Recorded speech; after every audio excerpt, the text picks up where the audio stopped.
Neste capítulo, abordaremos um efeito caracteristicamente ondulatório, o fenômeno da interferência da luz, que é encontrado quando ondas luminosas que satisfazem determinadas condições se superpõem. Quem primeiro analisou esse fenômeno foi Thomas Young, em 1801. Young era um inglês que foi médico, físico e egiptólogo. Em 1801, Young foi nomeado professor de filosofia natural da Royal Institution. Além de analisar o fenômeno da interferência através do experimento da dupla fenda, Young estudou também o mecanismo de acomodação do cristalino e participou do estudo da pedra de Roseta.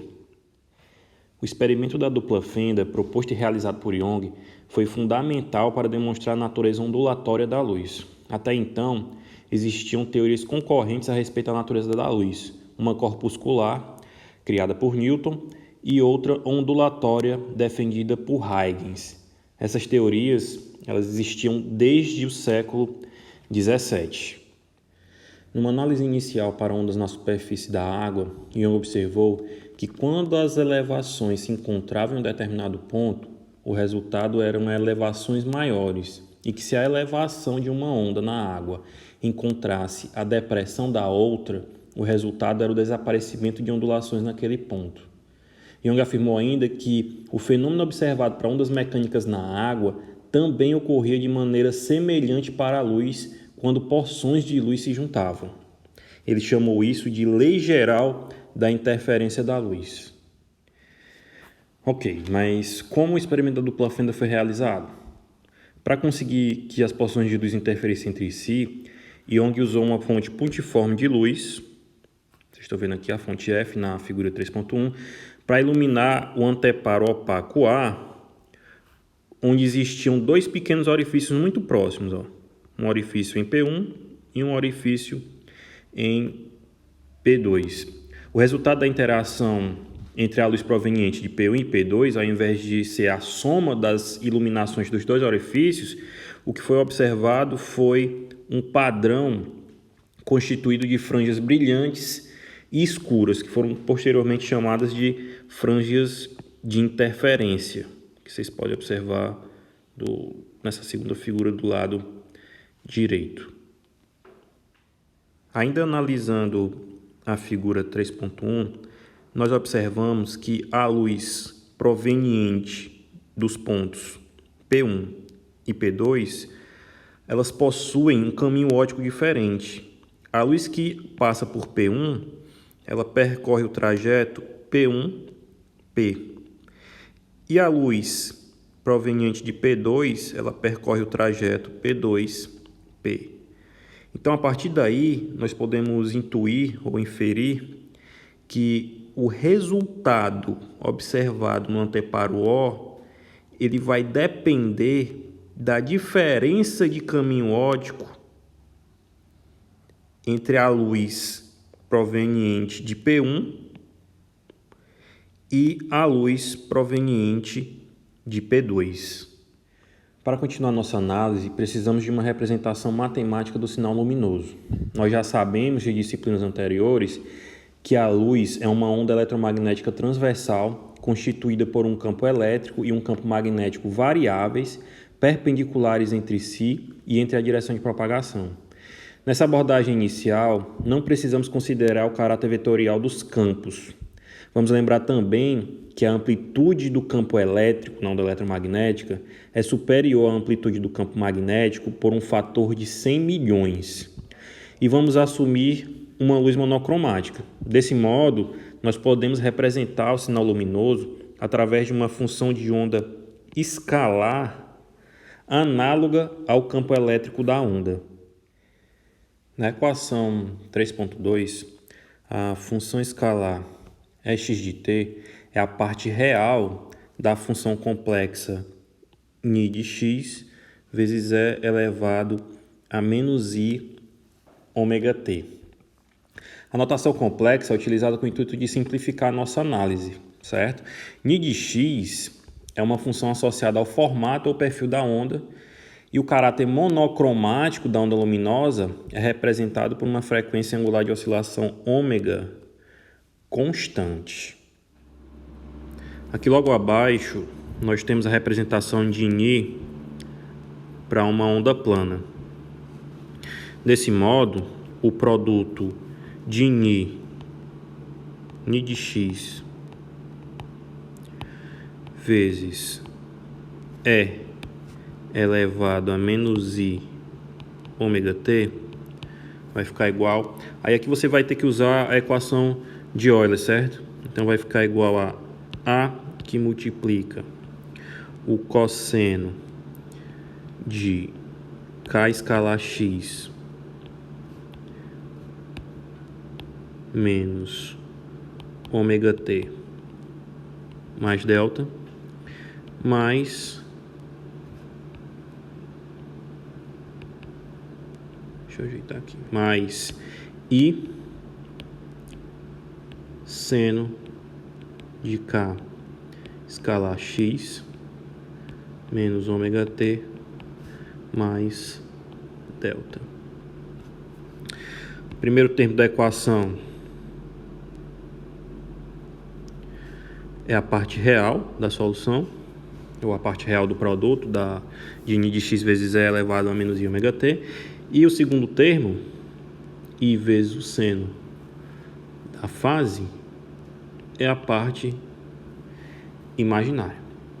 Como a nossa função escalar, que está representando o sinal luminoso, ela é igual à parte real do produto das funções, né, de Ni de x vezes E elevado a menos I ômega t, ela se reduz à equação 3.3, onde E de x de t é igual a cosseno de k escalar x menos ômega t mais delta. Aqui nós temos na figura 3.2, a representação de uma onda plana. O vetor k, que é chamado vetor de onda, ele aponta na direção de propagação da onda, que é definida pelo vetor unitário, o chapéu.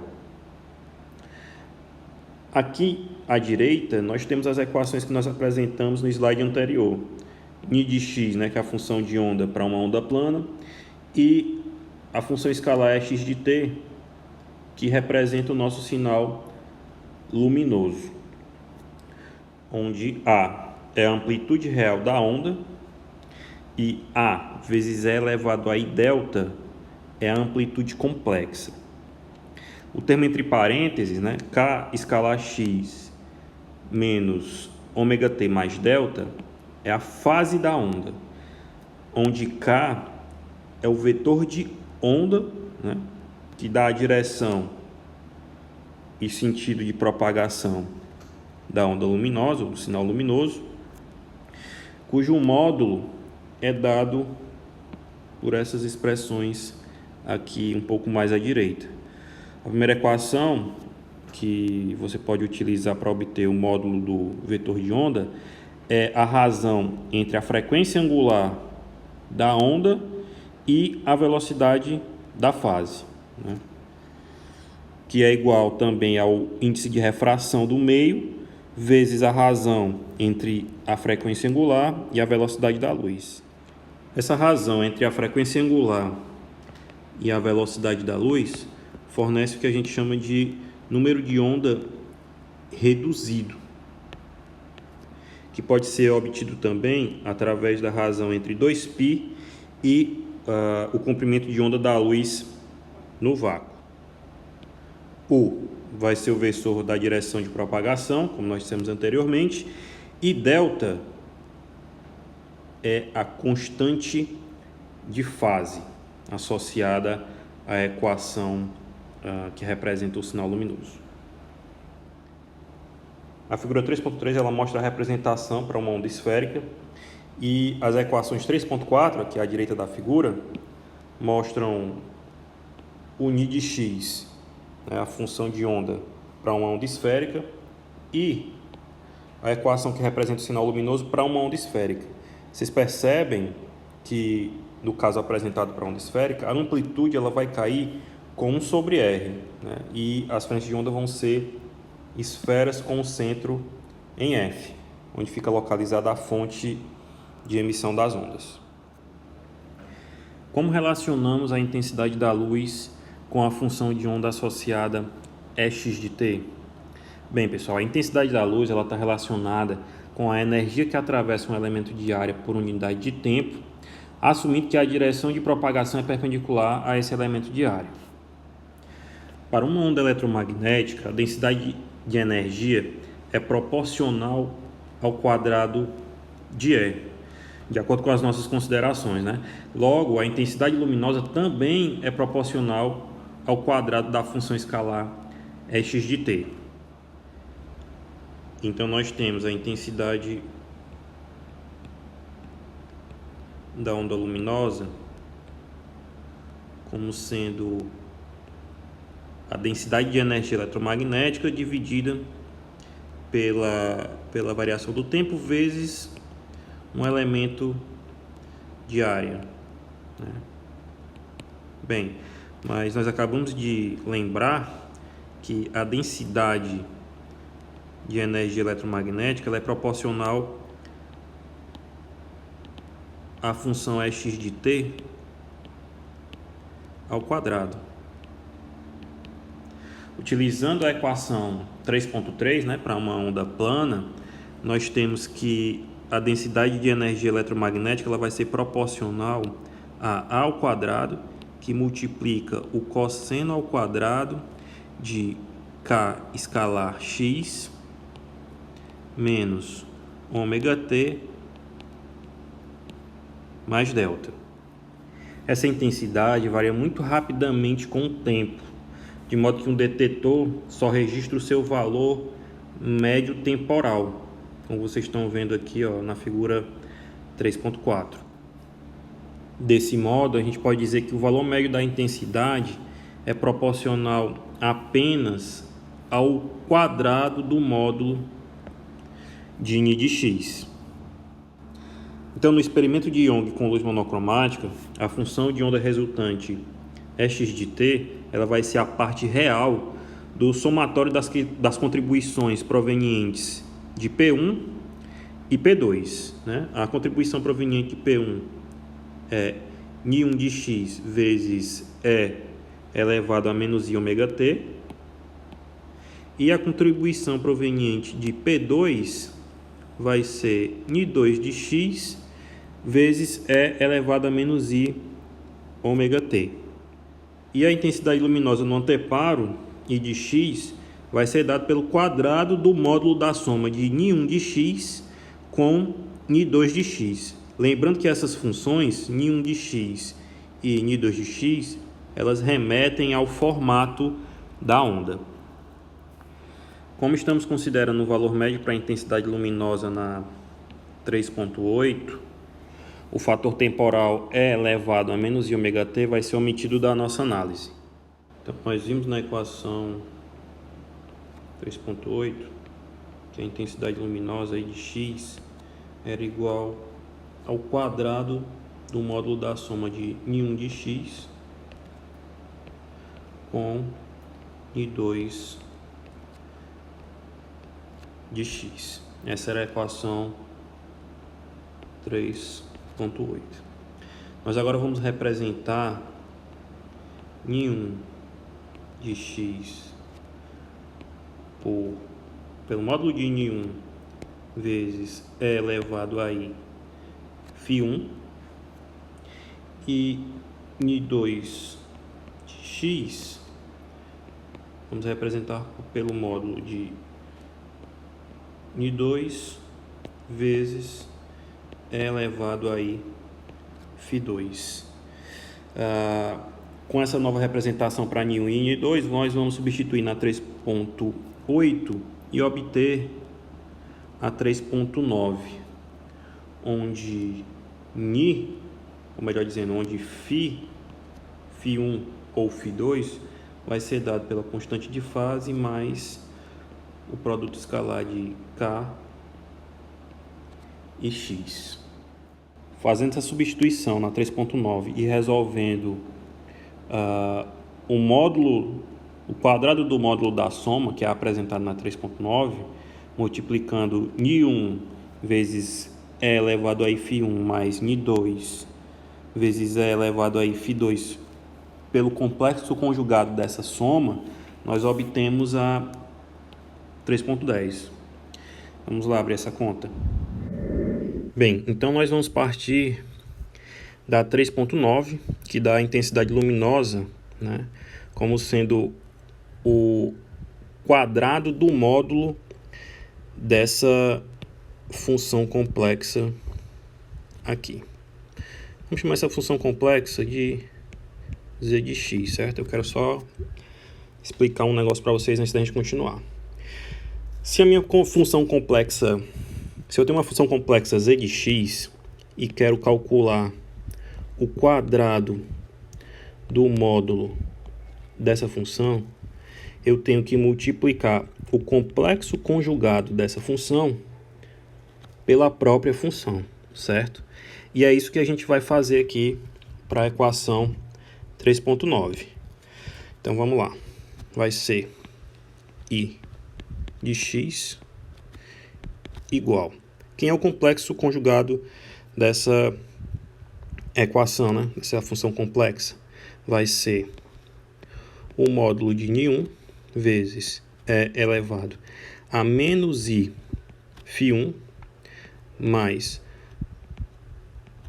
o módulo de n2 vezes E elevado a menos I φ2. Esse é o complexo conjugado.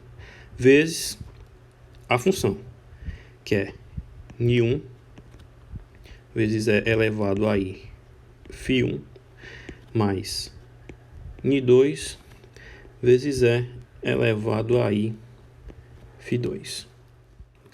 Aplicando a propriedade distributiva nos termos que nós encontramos, nós obtemos que I de x vai ser igual a n1 ao quadrado mais n2 ao quadrado mais n1 vezes n2, todo mundo em módulo, certo, gente? Vezes E elevado a I φ2 menos φ1 mais E elevado a menos I. Deixa eu dar uma apagadinha aqui.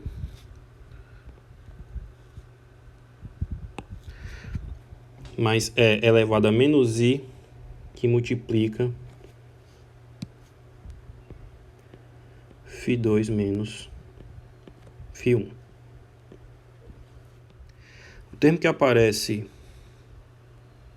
entre os colchetes, ele vai ser igual a 2 vezes o cosseno de φ2 menos φ1. φ2 menos φ1, ele é definido como sendo a diferença de fase entre as duas ondas, certo? Então, nós temos que delta, ou a diferença de fase, é φ2 menos φ1, que é a diferença de fase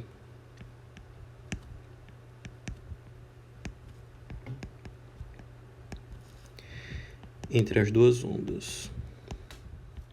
Fazendo I1 igual ao módulo de n1 ao quadrado e I2 igual ao módulo de n2 ao quadrado, nós vamos obter a seguinte equação. Nós vamos encontrar que I é igual a I1 mais I2 mais 2 vezes a raiz de I1 vezes a raiz de I2 vezes o cosseno de delta, onde delta é a diferença de fase entre as ondas. Essa equação é a 3,11. A 3,11 é chamada de lei básica da interferência. E o último termo da expressão ele é chamado de termo de interferência. A 3,11 ela vai fornecer a intensidade do sinal luminoso após a interferência em função da diferença de fase entre as duas ondas. Voltando ao nosso último slide, nós temos a figura 3.5. A figura 3.5 ela apresenta um diagrama de Argand para a situação que nós analisamos, né? Para uma situação onde eu tenho uma função de onda resultante de outras duas funções iniciais, certo? Esse diagrama é um plano cartesiano usado para representar números ou funções geometricamente. A parte imaginária é representada pela ordenada e a parte real pela abscissa. Aqui nós temos a equação 3.11 que nós acabamos de obter.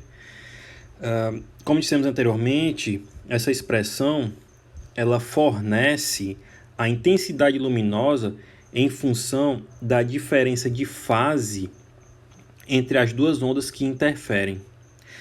Essa intensidade vai ser máxima quando a diferença de fase for um múltiplo de 2π. Quando isso ocorre, nós temos uma interferência construtiva.